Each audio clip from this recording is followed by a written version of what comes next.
ये जो आप देख रहे हैं ये चेयर है जिसका सरिये के जाली जो उठाने में इस्तेमाल किया जाता है। इसको हमारी भाषा में इसको घोड़ी भी बोलते हैं और इसको चेयर भी बोला जाता है। तो इसके ऊपर जो सरिये को है वो बिठाया जाता है। तो आइए आपको ये दिखाते हैं कि ये किस प्रकार बनाई जाती है और इसका फ़ायदा क्या है, और इसको लगाकर भी हम आपको दिखाएंगे। तो इसके लिए आपको चाहिएगा 8 mm का 20 इंच का पीस, यानी 1 फुट 8 इंच का जो पीस इसका हमें चाहिएगा। 1 फुट 8 हो या 1 फुट 7.5 इंच हो तो वो हमारा चल जाएगा, कोई दिक्कत नहीं है। तो इसको बनाते किस तरीके से हैं वो हम आपको दिखाने वाले हैं इस वीडियो में, और वीडियो में अंत तक ज़रूर बने रहिएगा। इसकी मार्किंग है जो वो भी बताएंगे हम। तो इसकी जो फर्स्ट मार्किंग है वो करनी है हमें 7 इंच पे, जो इसकी लेग आएगी, और दूसरी मार्किंग जो करनी है वो करनी है 3.5 इंच पे। जो इसका हेड है वो हमें 4 इंच ही रखना है, तो दूसरी मार्किंग जो है वो 3.5 इंच पे रखेंगे, जिससे कि दोनों तरफ से जो है वो 8-8 इंची का इसका जो लेग है वो मुड़ जाएगा, और उसके बाद इस प्रकार से ये बनाई जाएगी।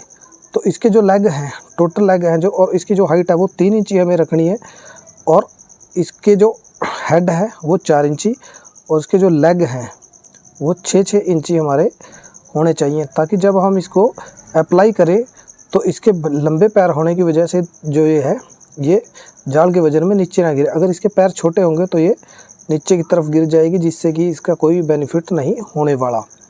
तो अब आपको इसकी प्रॉपर मार्किंग हम बताते हैं। जो फर्स्ट मार्किंग हमें करनी है वो करनी है हमें 8 इंच पे, जिससे कि लेग का भी इसमें साइज़ निकलेगा, और जो नीचे स्टैंड इसका बनेगा उसका भी साइज़ निकलेगा, और जो इसकी हाइट है उसका भी साइज़ इसमें से निकलेगा। तो 8 इंची से इसको फर्स्ट बैंड हमने कर दिया, दूसरा बैंड जो है वो 3.5 इंची से कर दिया। तो इसकी जो दोनों लेग हैं वो बराबर 8 इंची हो गई। तो अब उसके बाद जो 2.5 इंच से हम इसका एंगल, दूसरे एंगल में पैर को बेंड करेंगे इस प्रकार से, जिस प्रकार से कर दिया। और अब इसका दूसरा पैर भी हम जो है वो बेंड करने वाले हैं, वो भी 2.5 इंची से। तो इसकी टोटल ऊंचाई जो है वो नीचे से ऊपर तक शटरिंग लेवल से 3 इंची हो जाएगी। तो अब इतनी ही जो है 3 इंची हाइट इसकी होनी चाहिए। तो अब इसको अप्लाई करके दिखाते हैं।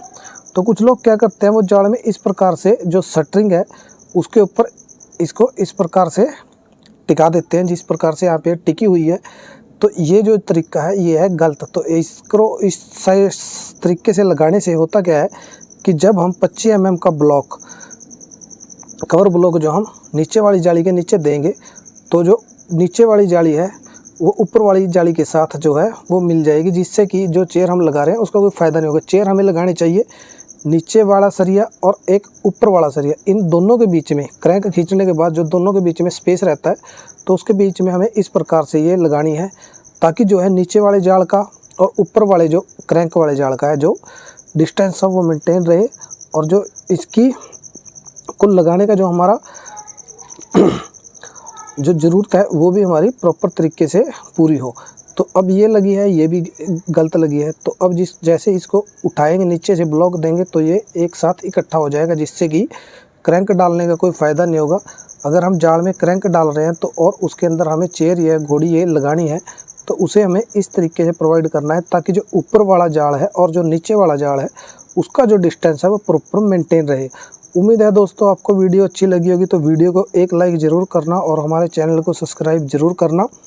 तो हम ऐसी ही और